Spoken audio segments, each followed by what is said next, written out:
Hi coders, not ജേസിൻ്റെ ഒരു brand new crash കോഴ്സിലേക്ക് എല്ലാവർക്കും സ്വാഗതം. നമ്മൾ ഇന്ന് ഇൻട്രൊഡ്യൂസ് ചെയ്യാൻ പോകുന്നത് തികച്ചും ബിഗിനർ ലെവലായിട്ട് പഠിക്കാൻ പറ്റുന്നവർക്കും പിന്നെ ഫ്രഷേഴ്സിനും പിന്നെ ഇപ്പം തന്നെ റീസെൻ്റ്ലി പാസ് ഔട്ടായ സ്റ്റുഡൻസിനും വേണ്ടിയിട്ട്, അല്ലെങ്കിൽ നമ്മുടെ ഈ നോട്ട് ജേസോ അല്ലെങ്കിൽ പുതിയൊരു ടെക്നോളജി പാഷനായിട്ട് പഠിക്കാൻ താല്പര്യമുള്ളവർക്ക് വേണ്ടി സ്ക്രാച്ച് നിന്ന് ബിൽഡ് ചെയ്യുന്ന ഒരു കോഴ്സാണ് നമ്മൾ ഇന്ന് ഇൻട്രൊഡ്യൂസ് ചെയ്യാൻ പോകുന്നത്. ഓക്കെ, അപ്പോൾ ഇന്നത്തെ ഈ ഒരു സെക്ഷനിൽ നിങ്ങൾ എന്തൊക്കെയാണ് കവർ ചെയ്യാൻ പോകുന്നത് എന്ന് വെച്ചാൽ, എന്താണ് നോട്ട് ജെഎസ്, എന്തിനാണ് നമ്മൾ നോട്ട് ജെഎസ് പഠിക്കുന്നത്, എങ്ങനെയാണ് ഇതിൻ്റെ കരിയർ സ്കോപ്പ് കാര്യങ്ങൾ, പിന്നെ നമ്മൾ ഇതിൻ്റെ പ്രീ റിക്വസ്റ്റ്, നോട്ട് ജെഎസ് പഠിക്കാൻ അത്യാവശ്യമുള്ള ബേസിക് നോളജ് എന്തൊക്കെയാണ് വേണ്ടത്, പിന്നെ ഇതിൻ്റെ ഇൻസ്റ്റാളേഷൻ എങ്ങനെയാണ്, പിന്നെ ഇതിനെ എങ്ങനെ സപ്പോർട്ട് ചെയ്യാം. ലൈക്ക് ഞാൻ പഠിച്ചു വരുമ്പോൾ എന്തെങ്കിലും ഡൗട്ട് വന്നിട്ടുണ്ടെങ്കിൽ ഞാൻ ആരോട് ചോദിക്കും അല്ല, ആ ഒരു ഫ്രീ സപ്പോർട്ടിന് ഏത് പ്ലാറ്റ്ഫോം നമുക്ക് യൂസ് ചെയ്യാം, അതിൻ്റെ കാര്യങ്ങളാണ് നമ്മൾ ഇന്നത്തെ ഈ ഒരു വീഡിയോയിൽ ചർച്ച ചെയ്യാൻ പോകുന്നത്. Okay, so first of all എന്തിനാണ് നോട്ട് ജെഎസ് എന്ന് പഠിക്കുന്നതിന് മുന്നേ ബേസിക് ആയിട്ടുള്ള കാര്യങ്ങൾ ജസ്റ്റ് ഒന്ന് ബ്രഷ് അപ്പ് ചെയ്യാം. ഓക്കെ, ജസ്റ്റ് നിങ്ങൾ പഠിച്ച കാര്യങ്ങളായിരിക്കും, ജസ്റ്റ് ഒന്നുകൂടി ലോജിക്കലി ഒന്ന് സെറ്റാക്കാൻ വേണ്ടിയിട്ട് ഞാൻ ജസ്റ്റ് ഒന്ന് നമ്മുടെ കമ്പ്യൂട്ടേഴ്സൊക്കെ എങ്ങനെ കോഡിങ് ലാംഗ്വേജ് മനസ്സിലാക്കുക എന്നുള്ള ജസ്റ്റ് ഒരു ബേസിക് ആയിട്ട് തരാം. ഫോർ എക്സാമ്പിൾ, നമ്മുടെ വീടെടുക്കുക, വീട്ടിലൊരു ലൈറ്റ് ഓൺ ആക്കുന്നതെന്ന് വിചാരിക്കുക. ഓക്കെ, കറണ്ടുള്ള ടൈമിൽ നമ്മൾ ജസ്റ്റ് ഒന്ന് ലൈറ്റ് ഓൺ ചെയ്യുന്ന സമയത്ത് എന്താവും, നമ്മുടെ ലൈറ്റ് കറണ്ട് ഉണ്ടെങ്കിൽ ഓൺ ആവും. ഓക്കെ, നോർമലി ഓഫ് ചെയ്യുന്ന സമയത്ത് കറണ്ട് ഓഫ് ആവും. ഈ ലൈറ്റിന് എങ്ങനെയാണ് മനസ്സിലാകുന്നത്? ഈ ഓൺ ചെയ്യുന്ന സമയത്ത് ഇതിൽ കത്താനും ഓഫ് ചെയ്യുന്ന സമയത്ത് ഓഫ് ചെയ്യാൻ വേണ്ടിയിട്ട്. അപ്പോൾ ജസ്റ്റ് അസ്യൂം ചെയ്യാം, ഇവർ ഈ ഓൺ ചെയ്യുന്ന സമയത്ത് ഈ 1 എന്നുള്ള ഒരു നമ്പർ പാസ് ചെയ്യും ലൈറ്റിലേക്ക്. ഓക്കെ, ഓഫ് എന്നുള്ള സമയത്ത് ഈ 0 എന്നുള്ള പാസ് ചെയ്യും. വെൻ ഇത് ഓൺ ചെയ്യുന്ന സമയത്ത് 1 പാസ് ചെയ്ത് ഈ ലൈറ്റിനോട് പറയും കത്താൻ, അങ്ങനെ ലൈറ്റ് കത്തും. ഓക്കെ, അതേപോലെ ഇത് ഓഫ് ചെയ്യുന്ന സമയത്ത് 0 പാസ് ചെയ്യും, ലൈറ്റിനോട് ഓഫ് ചെയ്യാൻ പറയും. അതിനകത്ത് വേറെ ഇലക്ട്രോണിക്സ് ടീംസിന് അറിയായിരിക്കും അതിൻ്റെ കാര്യങ്ങൾ. ജസ്റ്റ് ഞാനൊരു ലോജിക്ക് ബിൽഡ് ചെയ്യാൻ വേണ്ടിയിട്ട് പറഞ്ഞെന്ന് മാത്രമേ ഉള്ളൂ. ഓക്കെ, സോ ഇതേപോലെ ഈ ലൈറ്റിന് എന്താ മനസ്സിലാകുന്നത്? 0ഉം 1ഉം മാത്രമേ മനസ്സിലാവൂ. ഈ ബൈനറി കോഡ് ജസ്റ്റ് ഒന്ന് മെഷീൻ കോഡ് എന്ന് പറയാം. ഈ 0 1 മെഷീൻ കോഡ് മാത്രമേ ഈ ലൈറ്റിന് മനസ്സിലാവൂ. അതേപോലെ നമ്മുടെ കമ്പ്യൂട്ടറിൻ്റെ കേസിൽ എടുത്താലും ഈ മെഷീൻ കോഡ് മാത്രമേ കമ്പ്യൂട്ടറിന് മനസ്സിലാവൂ. ഈ മെഷീൻ കോഡ് രണ്ട് രീതിയിൽ നമുക്ക് കമ്പ്യൂട്ടറിനോട് പറയാം കാര്യങ്ങൾ ചെയ്യാൻ വേണ്ടിയിട്ട്. ഒന്ന് അസംബ്ലി ലാംഗ്വേജ് ഉപയോഗിച്ചിട്ടും, രണ്ടാമത് പ്രോഗ്രാമിംഗ് ലാംഗ്വേജ് ഉപയോഗിച്ചിട്ടും. അസംബ്ലി ലാംഗ്വേജ് ഉപയോഗിച്ച് പറയുമ്പോൾ എന്താ പ്രശ്നം എന്ന് വെച്ചിട്ടുണ്ടെങ്കിൽ, ഇത് ഒരുപാട് ഡിഫിക്കൽട്ടി ഉള്ള ഒരു ലാംഗ്വേജ് ആണ് അസംബ്ലി ലാംഗ്വേജ്. അത് പണ്ട് മുതൽ യൂസ് ചെയ്യുന്ന സംഭവമാണ്. അതുകൊണ്ട് ഇപ്പോഴത്തെ ആളും അസംബ്ലി ലാംഗ്വേജ് അങ്ങനെ യൂസ് ചെയ്യാറില്ല. അപ്പോൾ നമ്മൾ എന്താണ് അതിനൊരു ആൾട്ടർനേറ്റീവ് ആയിട്ട് യൂസ് ചെയ്യുന്നതിന് programming language like C++, Python, JavaScript. Okay, അപ്പോൾ ഇത് യൂസ് ചെയ്തിട്ട് നേരെ മെഷീൻ കോഡിലേക്ക് മാറ്റും, കമ്പ്യൂട്ടറിന് മനസ്സിലായി ആ കാര്യം ചെയ്യും. ഇപ്പം നിങ്ങൾ വിചാരിക്കും, എന്തിനാണ് ഈ മെഷീൻ കോഡ്, എന്തിനാണ് ഈ പ്രോഗ്രാമിംഗ് ലാംഗ്വേജ്? നിങ്ങളൊരു ഡെവലപ്പർ ആണെങ്കിൽ നിങ്ങൾ ജസ്റ്റ് ഒരു കമ്പ്യൂട്ടറോ ഫോണോ എടുക്കുക, ഒരു ആപ്പ് ക്ലിക്ക് ചെയ്യുന്ന സമയത്ത് അത് തുറന്ന് വരുന്നില്ലേ? ആ ഓപ്പൺ ചെയ്യാൻ വേണ്ടിയിട്ട് ക്ലിക്ക് ചെയ്യുന്ന സമയത്ത് ഓപ്പൺ ചെയ്യണം എന്ന് പറയുന്ന ഒരു സംഭവമില്ലേ, അത് ഈ ഒരു പ്രോഗ്രാമിംഗ് ലാംഗ്വേജ് വെച്ച് എഴുതിയതാണ്. ചങ്ങായി ക്ലിക്ക് ചെയ്യുന്ന എൻ്റർ ചെയ്യുന്ന സമയത്ത് സംഭവം തുറക്കണം, അത് ഈ ലാംഗ്വേജിൽ എഴുതും. അത് നേരെ മെഷീൻ കോഡിൽ 0 1ലേക്ക് മാറ്റും. അപ്പോൾ കമ്പ്യൂട്ടറിന് മനസ്സിലാവും ഈ സംഭവം എഴുതിന് ഇത് ക്ലിക്ക് ചെയ്യുന്ന സമയത്ത് ആ സാധനം തുറക്കണം. അത്രയേ ഉള്ളൂ, സിമ്പിൾ. ഓക്കെ, അപ്പോൾ നമ്മുടെ പ്രോഗ്രാമിംഗ് ലാംഗ്വേജ് ഏതാണ്? നോട്ട് ജെഎസ് ഫ്രീ ആണ്.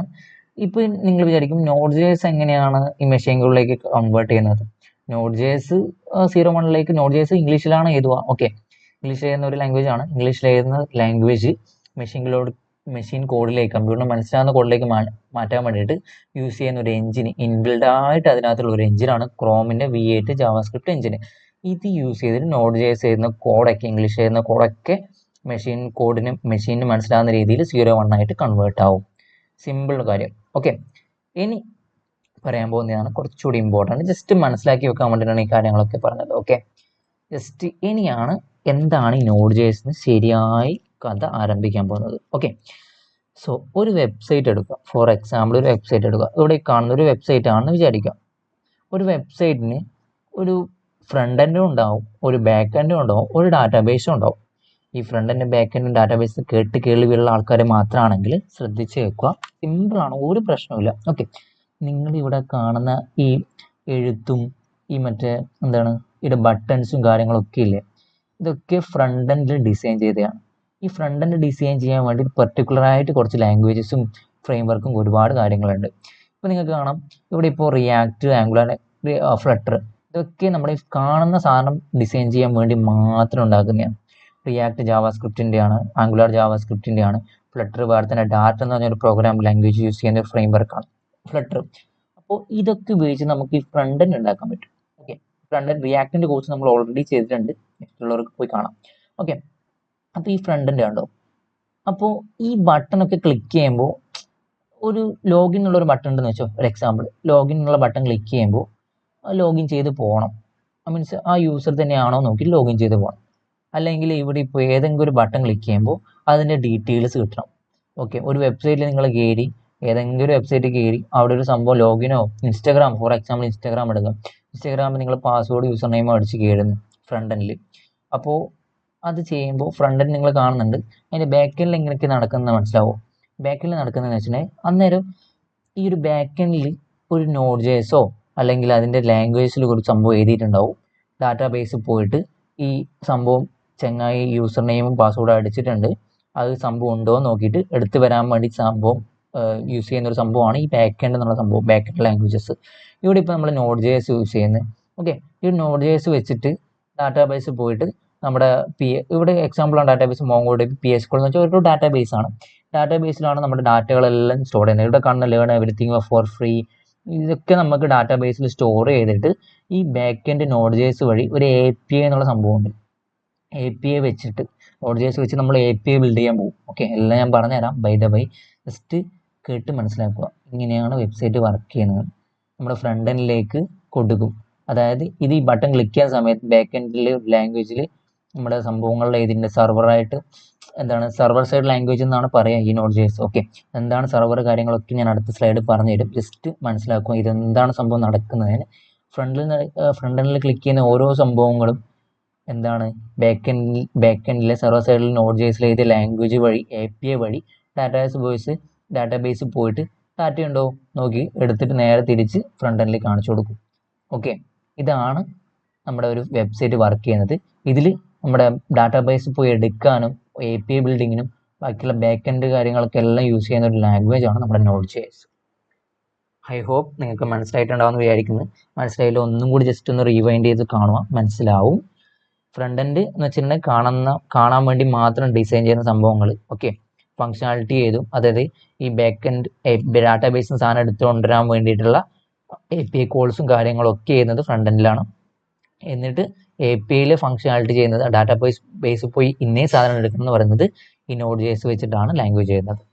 Okay, clear. ഇനി നമ്മൾ ഡിസ്കസ് ചെയ്യാൻ പോകുന്നത് നോഡ് ജേസ് ഒരു സെർവർ സൈഡ് ലാംഗ്വേജ് ആണ്. നമ്മൾ പറഞ്ഞു സെർവറും ഡൊമൈനും കാര്യങ്ങളൊക്കെ ജസ്റ്റ് ഒന്ന് സിമ്പിളായിട്ട് പറഞ്ഞുതരാം. ഓക്കെ, അപ്പോൾ നമ്മളൊരു ബ്രൗസർ എടുക്കുക. ബ്രൗസർ എന്ന് വെച്ചിട്ടുണ്ടെങ്കിൽ just web browser like Firefox, Chrome, അതൊക്കെ ഒരു വെബ് ബ്രൗസറാണ്. നമ്മൾ സെർച്ച് ചെയ്യുകയാണ് www.techflixai.com.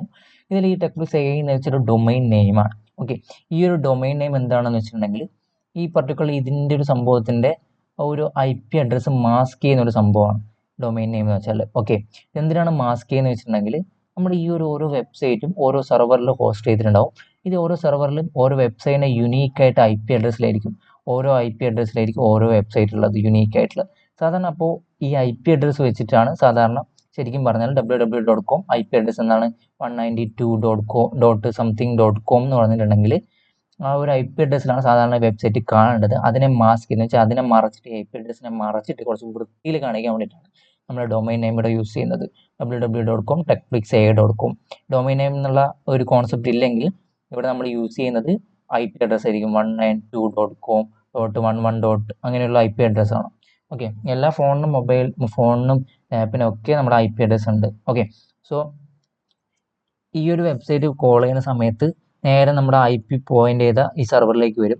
എന്നിട്ട് ഈ ഒരു പർട്ടിക്കുലർ IP അഡ്രസ്സിൻ്റെ ഉള്ളിൽ നമ്മുടെ നോഡ് ജേസിൻ്റെ server side language code എഴുതിയിട്ടുണ്ടാവും.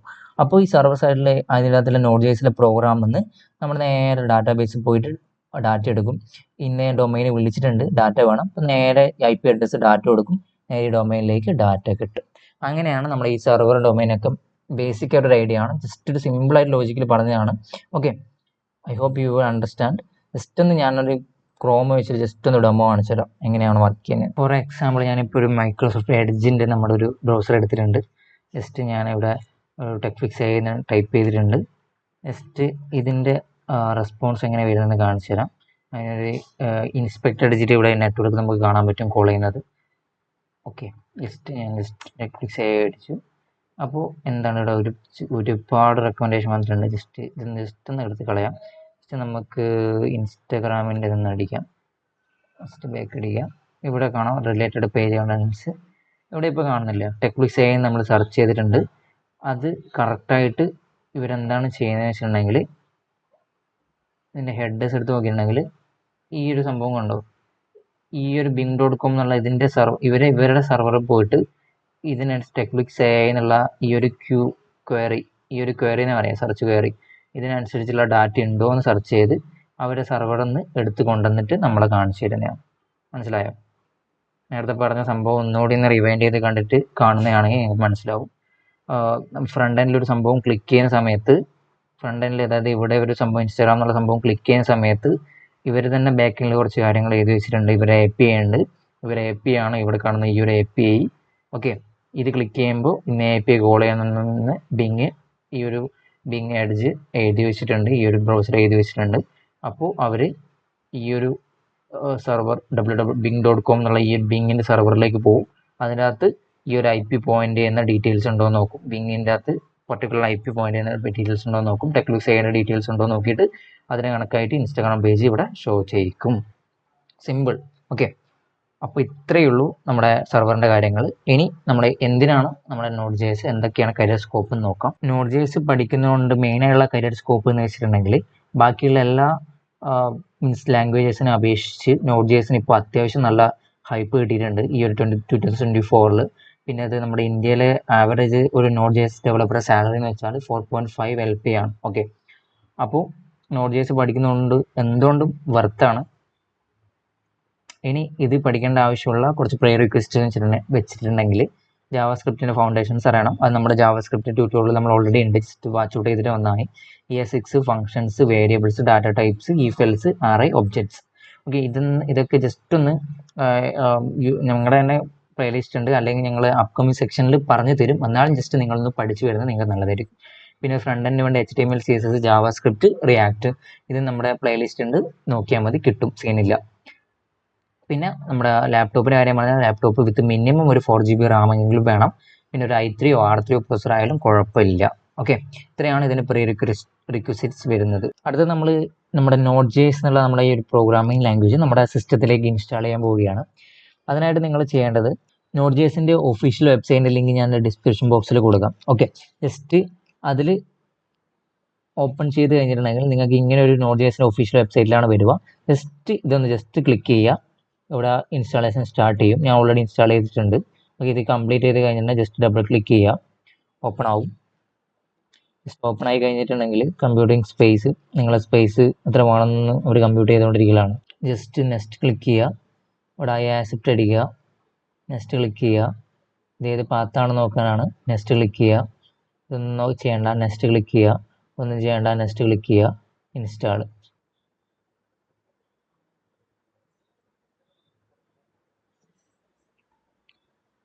So successfully നമ്മുടെ Node.js നമ്മുടെ സിസ്റ്റത്തിൽ ഇൻസ്റ്റാൾ ആയിട്ടുണ്ട്. ഇനി നമ്മൾ Node.js നമ്മുടെ സിസ്റ്റത്തിൽ ഇൻസ്റ്റാൾ ആയതിനൊന്നൊന്ന് ക്രോസ് ചെക്ക് ചെയ്യാൻ വേണ്ടിയിട്ട് ജസ്റ്റ് കമാൻഡ് പ്രോംപ്റ്റ് എടുക്കുക. അതായത് ടെർമിനൽ ഓപ്പൺ ചെയ്യുക. ജസ്റ്റ് node-v വേർഷൻ അടിച്ചിട്ടുണ്ടെങ്കിൽ നമ്മുടെ ഇപ്പോൾ കറൻ്റ് നമ്മൾ ഇൻസ്റ്റാൾ ചെയ്ത നോഡിൻ്റെ വെർഷൻ കാണിക്കാൻ പറ്റും. ഓക്കെ, അപ്പോൾ ഇനി നമുക്ക് ജസ്റ്റ് ഒരു നോഡ് പ്രോഗ്രാം റൺ ചെയ്തിട്ടിട്ട് നമുക്ക് ഈ ഒരു സെഷൻ വൈൻഡപ്പ് ചെയ്യാം. ജസ്റ്റ് അതിനായിട്ട് നമ്മൾ ഇനി നമ്മുടെ Node.js ക്രാഷ് കോഴ്സിന് വേണ്ടി ഒരു പുതിയൊരു ഫോൾഡർ ക്രിയേറ്റ് ചെയ്തോളൂ. എന്തായാലും ആവശ്യം വരും. New folder Node.js crash, just open ചെയ്യുക. ഓക്കെ, ജസ്റ്റ് ഒരു ഫോൾഡറും കൂടി, ഫസ്റ്റ് സെക്ഷൻ അല്ലേ, നോഡ് 1 ഫസ്റ്റ് ക്ലാസ്, അതിന് വേണ്ടിയിട്ട് ജസ്റ്റ് നമ്മൾ CMD കമാൻഡ് പ്രോംപ്റ്റ് ഓപ്പൺ ചെയ്യാൻ വേണ്ടിയിട്ടാണ്. അതെന്തിനാണെന്ന് വെച്ചാൽ VS കോഡ് ഓപ്പൺ ചെയ്യാൻ വേണ്ടിയിട്ട്. VS കോഡ് ഇല്ലെങ്കിൽ VS കോഡ് ഇൻസ്റ്റാളേഷൻ്റെ വീഡിയോ നമ്മുടെ റിയാക്റ്റിൻ്റെ ഫസ്റ്റ് വീഡിയോയിലുണ്ട്. ജസ്റ്റ് നമ്മുടെ ലെങ്ത് കൂടണമെന്ന് വെച്ചിട്ട് ഞാൻ ഇതിൽ ചെയ്യാൻ കാണിച്ചു തരാഞ്ഞത്. റിയാക്ടിൻ്റെ ഫസ്റ്റ് വീഡിയോ കണ്ടാൽ മതി, സെയിം തന്നെയാണ് എല്ലാത്തിലും. ജസ്റ്റ് ഇവിടെ ന്യൂ ഫയൽ അടിക്കുക. ഇതെല്ലാം നമുക്ക് ക്ലിയർ ഔട്ട് ചെയ്യാം, ക്ലോസ് ചെയ്യാം. ഓക്കെ, ജസ്റ്റ് ഒരു പുതിയ ഫയൽ ക്രിയേറ്റ് ചെയ്യാം. index.js what ever it is നിങ്ങൾക്ക് പേര് കൊടുക്കാം. ജസ്റ്റ് ലോഗ് അടിക്കേണ്ട ആവശ്യമില്ല. console.log ജസ്റ്റ് നമുക്ക് പ്രിൻ്റ് ചെയ്ത് സ്റ്റാർട്ട് ചെയ്യാം. Hello world. കൺട്രോൾ അടിച്ച് സേവ് ചെയ്യുക. കൺട്രോൾ അടിച്ചതിന് താഴെ ടെർമിനൽ ഓപ്പൺ ചെയ്യും. ജസ്റ്റ് ഒന്നും വേണ്ട, ക്ലോസ് ചെയ്യാം. ടെർമിനലിൽ വന്നു. ഇനി ഈ ഒരു സംഭവം റൺ ചെയ്യണമെങ്കിൽ നമ്മൾ ഈ ഹലോ വേൾഡ് പ്രിൻ്റ് ചെയ്താണെങ്കിൽ നമുക്ക് നോഡ് index.js അടിച്ചാൽ മതി. അപ്പോൾ നമ്മൾ ഈ ഒരു ഫയൽ എഴുതിയത് ഇവിടെ പ്രിൻ്റ് ചെയ്ത് വരും. അപ്പോൾ നമ്മുടെ ഫസ്റ്റ് നോഡ് പ്രോഗ്രാം നമ്മൾ സക്സസ്ഫുള്ളി റൺ ചെയ്തിട്ടുണ്ട്. ഓക്കെ, ഫൈനലി നമ്മുടെ ഇന്നത്തെ സെക്ഷൻ നമ്മൾ വൈൻഡ് അപ്പ് ചെയ്യാൻ പോവുകയാണ്. ഇനി അടുത്ത വരാൻ പോകുന്ന പാർട്ട് Node.js ബേസിക്സ് ആണ്.